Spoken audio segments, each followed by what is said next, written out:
유시간자 TV 오늘 영상은 준 4급 선정한자 8번째 시간으로 10개 글자를 보도록 하겠습니다. 뜻지를 보겠습니다. 뜻지는 선비사와 마음심의 결합자로 선비와 같은 마음에 강한 의지를 나타내어서 뜻이라는 의미를 가지고 있고, 뜻이나 생각을 기록하다라는 의미도 있습니다. 의지는 어떤 일을 이루고자 하는 마음을 말하며, 투지는 싸우고자 하는 굳센 마음을, 초지일관은 처음에 세운 뜻을 끝까지 밀고 나가는 것을 말하며, 삼국지, 수호지, 택리지는 기록한 책이라는 의미로 쓰였습니다. 알지를 보겠습니다. 알지는 화살시와 입구가 합해진 글자입니다.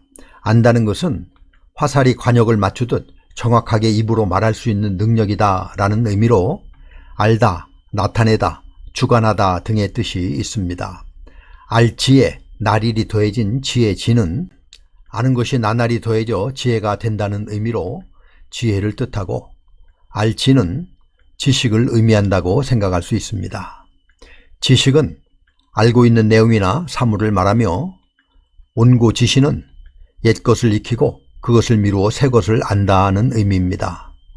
불문가지는 묻지 않아도 옳고 그름을 가히 알 수 있다는 말이며, 지피지기는 적을 알고 나를 알아야 한다는 뜻으로 적과 나의 형편을 자세히 알아야 한다는 뜻입니다. 같이 한번 써보도록 하겠습니다.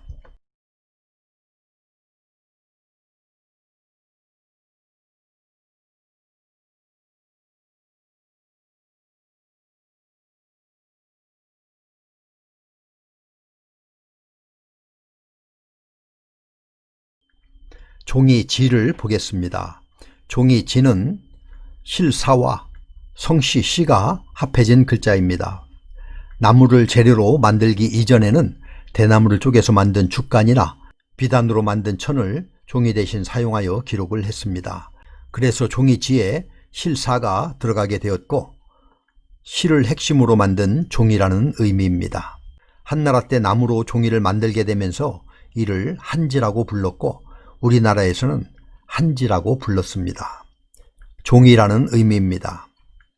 편지는 소식이나 용건을 적어 보내는 글을 말하며, 지폐는 종이돈을 말하고, 휴지는 못쓰게 된 종이이며, 지필, 연묵은 종이, 붓, 벼루, 묵을 뜻하는 단어입니다.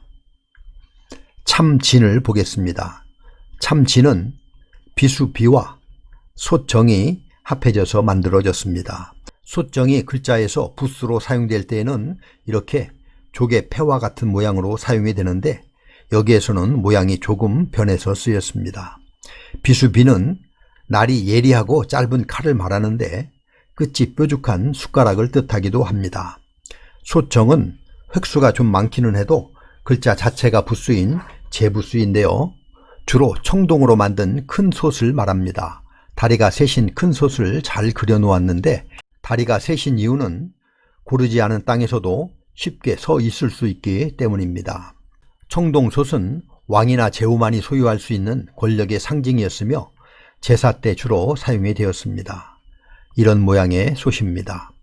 앞서 이야기한 바와 같이 솥정이 다른 글자에 들어갈 때는 조개 패와 같은 모양으로 줄여서 사용이 됩니다. 법칙칙이라는 글자는 솥정과 칼도가 합해져서 솥의 표면에 칼로 글을 새긴 것에서 법칙칙자가 되었습니다. 법칙이나 규칙이라는 단어에 쓰이고 있습니다. 그래서 참진의 의미를 보면 비수비는 숟가락을 뜻하고, 솥정은 제사 때 사용하는 큰 솥을 뜻하여서 신에게 바치는 음식은 참되면서 정성이 담겨야 한다는 의미에 참되다, 진실되다, 사실이라는 뜻을 갖게 되었습니다. 진리는 참된 도리를 말하며, 진실은 거짓이 아닌 사실을, 사진은 사실대로 베끼다 라는 뜻으로 사진기로 물체를 찍어낸 영상을 말합니다. 진위는 정말과 거짓말, 진짜와 가짜를 통틀어 이르는 말입니다. 같이 한번 써보도록 하겠습니다.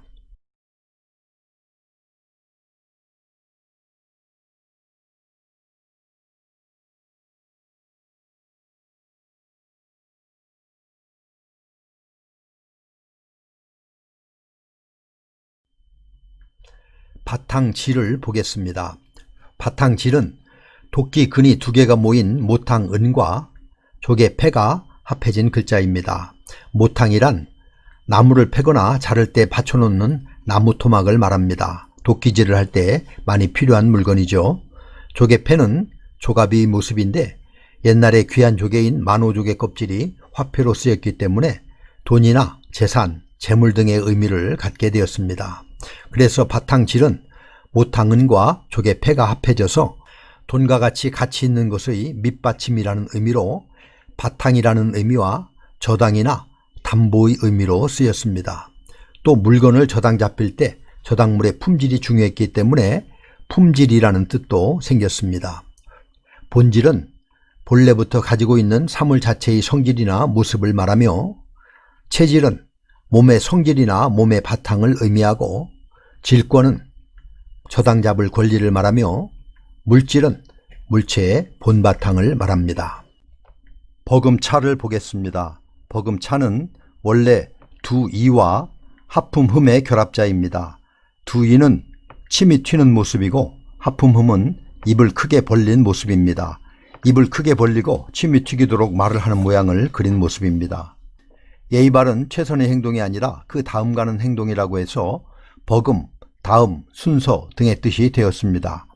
차남은 둘째 아들이라는 뜻이고, 차관은 장관을 보좌하고 유사시 대행할 수 있는 공무원이며, 절차는 일의 순서나 방법을 말하고, 차세대는 이 다음 세대를 뜻합니다. 다 같이 한번 써보도록 하겠습니다.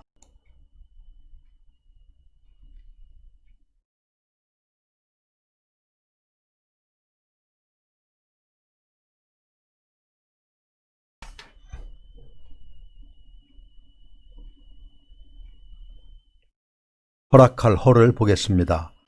허락할 허는 말씀 원과 낫오가 합해진 글자입니다. 낫오는 방아를 찢는 절구공이를 그린 글자인데, 절구공이는 위에서 아래로 내리 찢는다는 의미를 내포하고 있어서 허락이 떨어졌다라는 표현처럼 허락하는 말은 높은 고난을 가진 사람으로부터 내려오는 것이라는 의미에서 허락하다, 승낙하다, 약속하다 등의 의미를 가지게 되었습니다. 허락은 청하고 바라는 바를 들어준다라는 뜻이고, 허용은 허락하여 받아들인다는 의미이며, 면허는 특정한 일을 할 수 있도록 행정기관이 자격을 허가해 주는 것을 말하며, 허다는 매우 많은 것을 이루는 말입니다. 나타날 현을 보겠습니다. 나타날 현은 구슬옥과 볼견이 합해진 글자입니다. 볼견은 눈목과 사람 인의 결합자로 눈을 강조해서 보다라는 뜻을 가지고 있습니다. 그래서 나타날 현은 구슬을 보면 광채가 나타난다라는 의미에서 나타내다, 드러내다라는 뜻을 가지고 있고, 지금 바로 눈앞에 나타난다고 해서 지금, 현재라는 뜻도 있습니다. 현상은 현재의 상태라는 뜻이고, 재현은 두 번째 나타나는 것을 말하며, 실현은 실제로 나타내는 것을, 현재는 지금 이때를 뜻합니다. 같이 한번 써보도록 하겠습니다.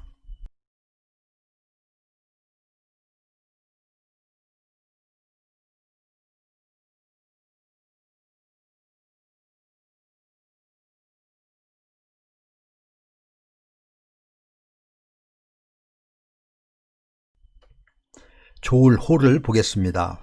좋을 호는 여자 여와 아들 자가 합해진 글자입니다. 어머니가 아들을 품에 안고 지그시 바라보는 모습을 그린 것으로 좋다, 아름답다, 사랑하다 등의 뜻이 있습니다. 호의는 좋게 생각하는 마음이고, 호평은 좋은 평가라는 뜻이며, 호사다마는 좋은 일에는 방해가 되는 일이 많다는 뜻이고, 호의호식은 좋은 음식과 좋은 옷이라는 뜻으로 잘 입고 잘 먹는다는 의미입니다.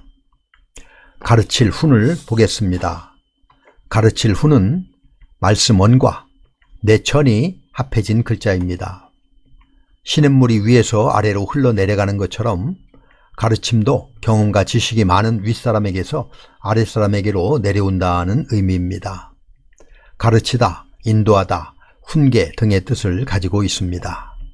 훈련은 가르치고 단련하는 것을 말하며 훈음은 한자의 뜻을 해석한 것과 소리라는 뜻이고 훈구학은 옛말의 뜻을 해석하는 학문으로 중국의 옛말을 연구해서 고전의 본래의 의미와 사상을 바르게 해석하고 이해하려는 학문을 말합니다. 산상보훈은 예수께서 산 위에서 그리스도인으로서 갖추어야 될 덕에 관하여 행하신 설교를 말합니다. 이렇게 해서 준4급 선정한자 8번째 시간으로 10개의 글자를 살펴보았습니다. 다음 영상에서도 계속해서 준4급 선정한자를 보도록 하겠습니다. 좋을 호와 가르칠 훈을 다 같이 한번 써보도록 하겠습니다. 감사합니다.